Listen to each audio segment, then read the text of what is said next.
Welcome to Daily English Hour. I am Emma, your senior English specialist.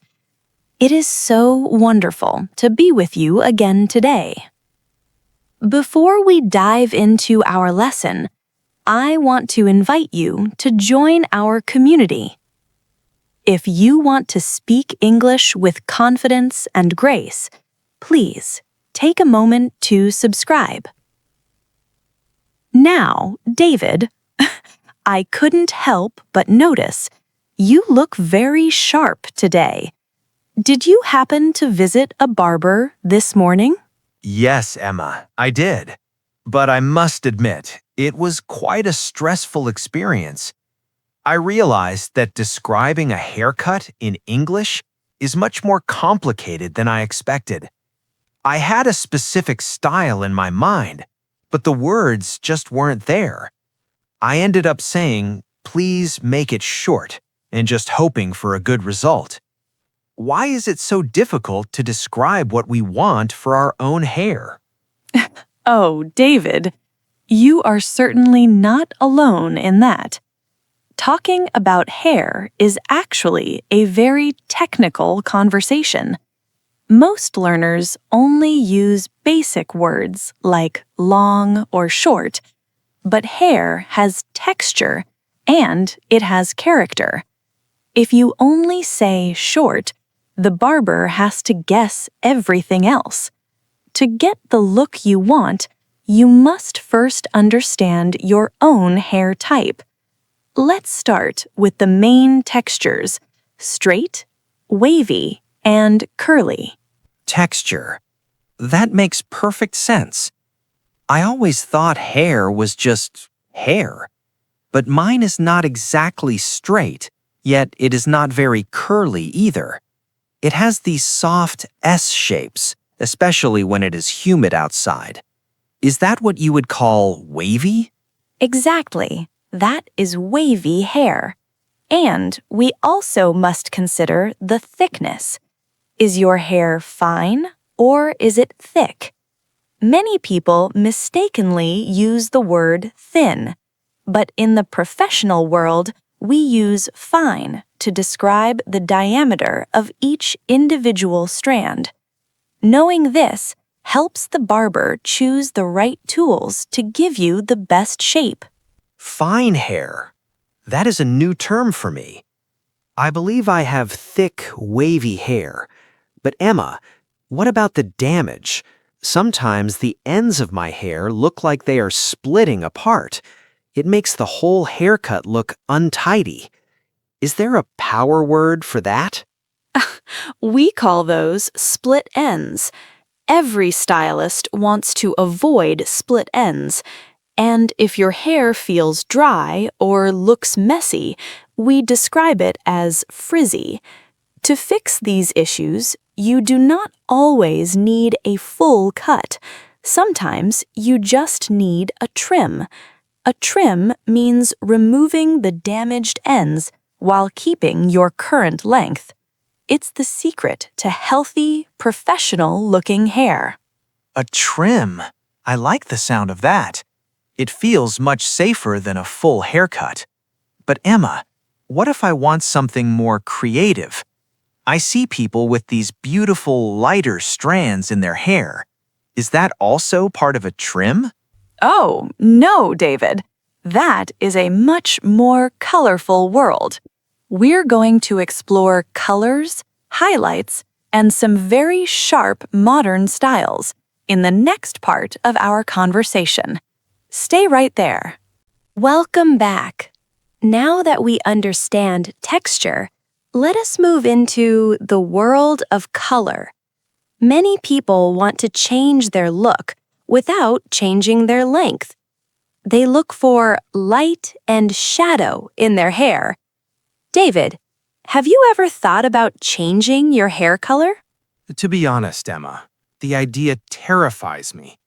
I see people with these beautiful, multi-dimensional colors, but I never know what to ask for. Last year, I tried to ask for my sister, and I said, "Please add some white lines." The stylist looked very confused. I felt quite embarrassed. White lines. Oh, David, that is actually a very sweet way to describe it. But in the salon, we have more professional terms. What you saw were likely highlights. Highlights are lighter strands woven into the hair to create depth. But if someone wants darker pieces to create a shadow effect, we call those lowlights. It's like painting a picture with light and dark. Highlights and lowlights. That makes so much sense. It's about contrast. But Emma, I keep seeing this word on social media. It starts with a B. Balayage? Is that just a fancy word for highlights? Or is it something different? It's a little different. Balayage comes from a French word meaning to sweep. Unlike traditional highlights, where the stylist uses foils to wrap the hair, balayage is painted freehand onto the surface. It creates a very natural, graduated look. It's very soft, and you don't get a harsh line when your hair grows out. I like the sound of a natural look. No one wants to go to the salon every 2 weeks to fix their roots. But what if someone wants a total change, like going from very dark to very light? I've heard it involves a strong chemical called bleach. Is that dangerous for the hair? It can be, if not done correctly. Bleaching removes the natural pigment from your hair. It can make the hair feel brittle or damaged. That's why, after bleaching, stylists often use a toner. A toner corrects the color to make it look creamy or ash instead of an unnatural orange. Bleach, then toner. I'm learning so many danger words today. But Emma, let's go back to the shape. For men, I see a style where the hair is very short on the sides and gets longer as it goes up. It looks very sharp and clean. What is that called? You are describing a fade. A fade is when the hair fades away into the skin. It's a very modern and clean look. If the top is kept long and combed back, we might call it a quiff or a pompadour. There are so many ways to be creative with a fade. A fade and a quiff. I think I'm ready to talk to a barber now. But Emma, what about the products? How do we keep the style in place all day long? That, David, is a conversation about hold and shine. We'll explore those finishing touches and how to talk to your barber in our next part. Stay with us. Welcome back to our third part. Now that we have covered texture and color, we must talk about how to maintain your look. After the scissors stop moving, the styling begins. David, when you are sitting in that chair and the barber reaches for a jar, how do you feel? To be honest, Emma, that is the most confusing part for me. I see so many jars with different names like pomade, wax, or clay. I usually just let them put whatever they want in my hair. But then I do not know how to recreate the look at home. Are they all basically the same thing? Not at all, David. Choosing the right product is about two things: hold and shine. If you want a classic, slick look with a lot of light, you should ask for pomade. It provides a high shine and it stays flexible so you can comb it throughout the day. It's perfect for a very formal style. High shine with pomade. I see. But what if I want my hair to look like I have no product in it at all? I want it to stay in place, but I want it to look natural and dry, especially for a casual day at the office. What should I ask for then? In that case, you want a matte finish. You should look for clay or wax. Clay is excellent because it adds volume and texture without making the hair look greasy. It makes your hair feel thicker and fuller. If you just want a very light touch to stop the frizz, then a styling cream is your best friend. Matte finish. That's exactly what I prefer. I like the idea of my hair having more volume. But Emma, there is one thing that makes me very nervous. At the end of the cut, the barber holds up a small mirror behind my head. He asks, "How does it look?"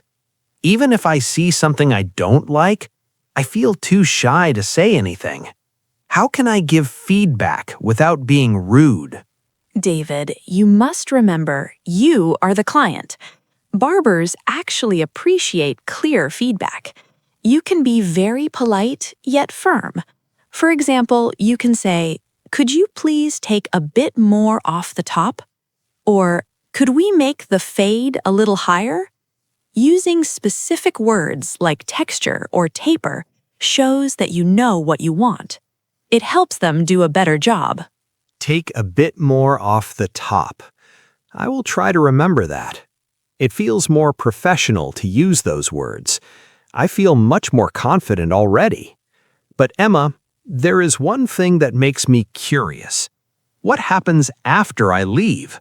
My hair always looks great for one day, but then I wash it and everything changes. Ah, that's the secret of home care. There's a special way to dry your hair and a very important rule about tipping. We'll talk about those final secrets in our last part. Don't go anywhere. That home wash is where most people lose the magic of their haircut. Tell me, David, how exactly do you dry your hair after you step out of the shower? Well, Emma, I usually just take a large towel and rub my head as fast as I can. I want to get it dry quickly so I can start my day. I always thought that was the normal way to do it. Is there something wrong with being fast? In this case, speed is your enemy. When your hair is wet, it is in its most fragile state. Rubbing it with a rough towel creates friction. This leads to breakage and those split ends we discussed earlier.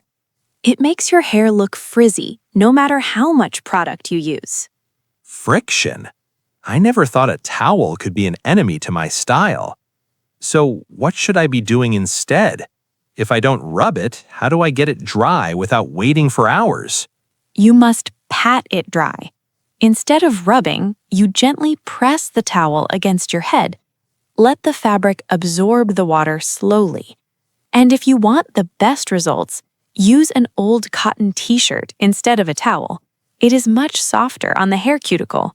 This simple change will keep your style looking smooth for much longer. An old t-shirt? My friends will think I'm crazy if they see me drying my hair with my clothes. But I will try it if it keeps the look. Now, Emma, before we finish today, I have one more awkward question. When I'm at the counter, I always hesitate about tipping. How do I handle that professionally in a Western salon? That is a very common concern. In the United States, a tip of 15 to 20% is standard. It shows that you appreciate the artist's time and skill. If you are very happy, you can say, "That was excellent. Please keep the change." Or, "I would like to add a 20% tip on the card." It builds a great relationship with your stylist for next time. Keep the change, or add a 20% tip. That feels much more comfortable now that I have the words. I feel like a completely different person compared to this morning. I have the vocabulary for the texture, the color, the cut, and the care. Thank you, Emma. I'm actually looking forward to my next haircut now. I'm so happy to hear that. Remember, your hair is your constant accessory. If you treat it well and speak about it with confidence, it will always look its best. Thank you for joining me today, David. It was my pleasure. And to everyone listening, if you enjoyed this conversation, please give us a like and make sure to subscribe so you can join us for our next English adventure. We have so much more to share with you. Stay confident, and as always, keep learning. Goodbye, everyone. Goodbye. See you in the next one.